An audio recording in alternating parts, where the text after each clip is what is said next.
What's up, man? Oh, no, I just want to see what you got going on. Oh, you want to see the sign? Yeah, let's see. Women deserve less? Women deserve less. Changed my mind, yes. Why do you think women deserve less?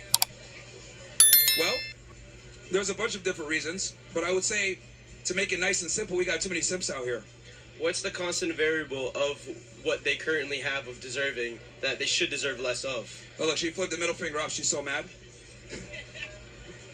Can't defend your ideas. Just got to put a middle finger up, I see. So, sorry, what was that question? So, yeah, I said, what's that constant variable that women currently deserve that have that you think they should have less of? What's that they have right now that they're getting? What is it that they have? That they're getting. Oh, man. Well, here's the thing. They get preferential treatment. They're able to be treated like a lady while simultaneously being able to behave like men with almost zero consequence. They could basically double dip. You can enjoy the benefits of being treated like a lady, right? Enjoy chivalry and, traditional male standards like men treating them like ladies, while simultaneously they can also behave rude, erratic, crass, with zero consequence. Can't men do the same thing? No, we can't. No. We're actually held to standards unlike women. You think so? Yes. For example, you, right? How old are you? I'm 20. You're 20.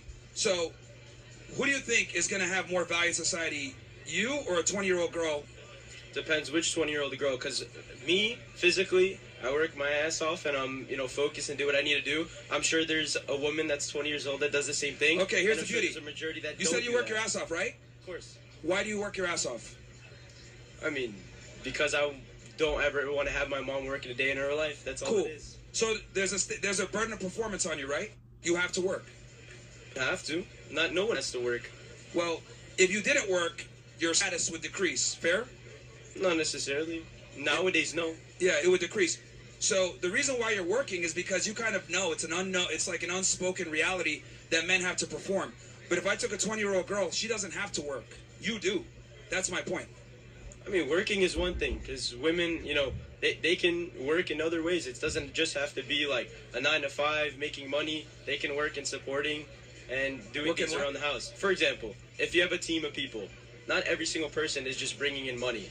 Someone helps someone else to support them throughout their daily life to assist them to make that money. So let's say if I had a woman that was, living with me and she was my girlfriend, she doesn't need to make money as long as she makes my life easier to be able to make money. And that's just as... What do y'all think about this, man? I don't know. What y'all think about this? Do y'all think if you dated a girl, right? Let's say you dated a woman and she was making more money than you. Y'all think she would leave you just because she makes more money than you? This is a question I hear all the time. I feel like people talk about this in podcasts all the time. It honestly depends. I think it honestly depends on the girl's character. There's a lot of girls out there that have bad character and they just want someone that's doing better than them. That's just what I feel. But there's also a lot of girls out there that don't really care. They just want a man that's, that tries. They want a man that works hard. They don't care how much money's in his pocket, how much money's in his bank account. They just care if he tries. They care if he is a hard worker, if he's a problem solver. If he's lazy laying around, then of course they may, tend to leave him if they're not seeing the results they want to see. But I don't know. I feel like it honestly depends on the girl's character and honestly on their certain traits. And it also depends on, how they grew up, like their father figure plays a big part. It's scientifically proven. Sorry, I can't talk today. It's scientifically proven that women tend to veer more towards men that are similar to their fathers. It's just like a scientific thing.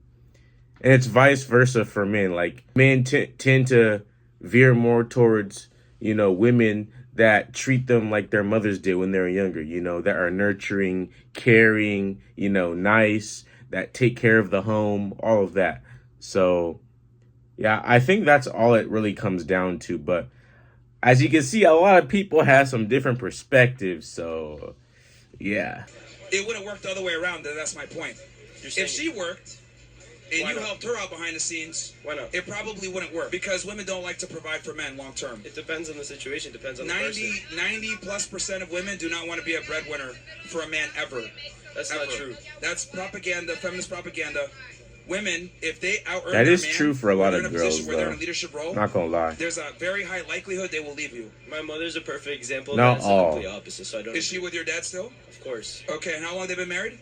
They got married, high school sweethearts, since they were, I believe, 18. They got married, moved here together. And was your mom the breadwinner the entire time?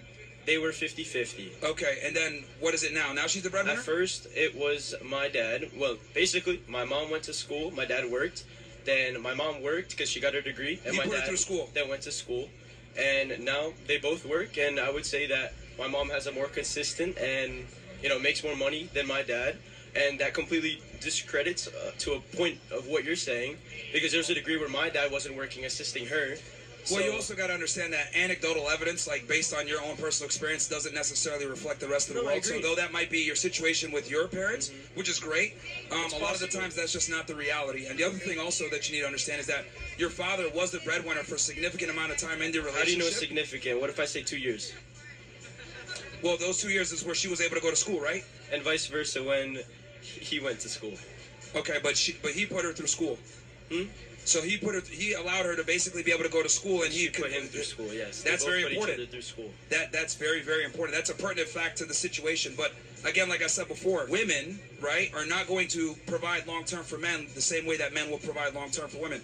Also, I think it's important to understand that your parents had a longer relationship. So by the time that everything planned out and she's being the breadwinner, she's a bit older. She might not be able to enter the dating marketplace the Can you same level. elaborate on the word provide? I'm sorry? Can you elaborate on what you mean by provide? You said she was the majority breadwinner, right? Disregard what my situation was in my family. I want you to elaborate and describe what you The mean random providing kid and in the what back. providing is. What do you see that as? The reality is this, man. So, I know this is considered politically incorrect to say this, but most women do not want to be the breadwinner for men. They just don't. Now, they'll sit there and have the feminist propaganda and say, I'm a boss bitch, and I'll make a bunch of money, and I'll do X, Y, Z. But the reality is when women say, I'm independent, you got to ask yourself, who are they independent of? It's men. They do that to say, I don't need a man, and they make that money for themselves. When a man makes money, he says, how can I have a family? When a woman makes money, she says, I don't need a man. Completely different mindsets when we make a certain amount of money. So providing, essentially, you're talking about monetarily when it comes to money. Yes, when it comes to, yes, being a breadwinner. Men are far more comfortable and built to provide for women than women are for men. If a woman is in a provider situation, the likelihood of that relationship falling apart is very high. Now, there's some situations like yours where it was able to work. But I do think it's important to understand that your dad had a bit of equity there where he helped her get to the position that she's at. So there's some level of reciprocity there now that, she's making the money. But in most situations, women are not okay with providing long-term for men, especially now. So on a follow-up question, you're talking about providing as a woman or a man is just monetary. What would success look like for you as a human being? For me, As a human being, what does success look like? having a nuclear family, having a woman that respects you and obeys you, you make the decisions, you're the head of the household, and bringing it back to what it was before. But this whole equal partnership stuff that we push out there, it's not true. It's all a lie. So you're saying being able to support and have a woman that supports you is what success looks like for you as a human being? Yes, you support financially, and obviously you're the bedrock, and she takes care of the children in the home, and have defined gender roles. I think that's very important. And as a person, what would you be happy with yourself? Let's say you're on your deathbed and you're looking back. What would you look back on and say, wow, that was success? I think when you're on your deathbed, the only thing that matters looking back is, did you create a legacy and do you have a family? I think you want to be on that deathbed with people surrounding you that you've helped create to some degree. So what if, let's say on my deathbed, I have $100 million there, and when I look back, I was like, damn, I was a person.